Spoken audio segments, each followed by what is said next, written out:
And over half of the schools in my constituency have had to make teaching assistants redundant. Now, the whole head teachers have already written to the Secretary of State for Education.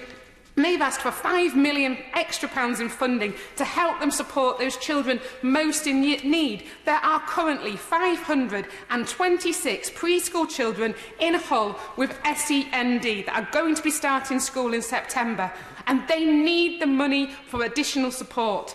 And at this moment, the system we have set up is that schools are expected to have to provide £6,000 in additional support for children with SEND before they can access any other funding. So this is going to be an incredible cost to those schools. And I say to the Minister, what does he think is happening in schools to these children? Where does he think these children are going? What happens to the children that nobody wants? Those children that nobody wants end up being off-rolled. They end up being put in alternative provision. The number of children being home educated or educated outside a school setting has risen from 3,305 in 2010 to 8,304 in 2017.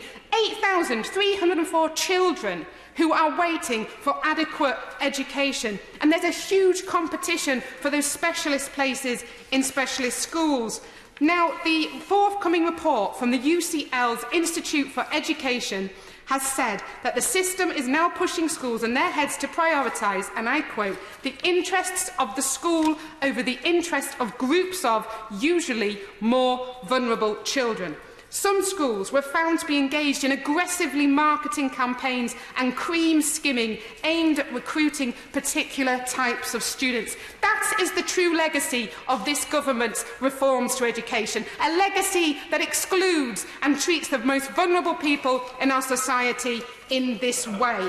Now, the world, Deputy Speaker, is becoming an increasingly dangerous place, with dangerous ideals being promoted much closer and closer to home. Now is the time, Minister, to be pouring our money into education, fighting fake news and preparing our children for the fourth industrial revolution. Because before you complain about the cost of education, you should first consider the cost of ignorance.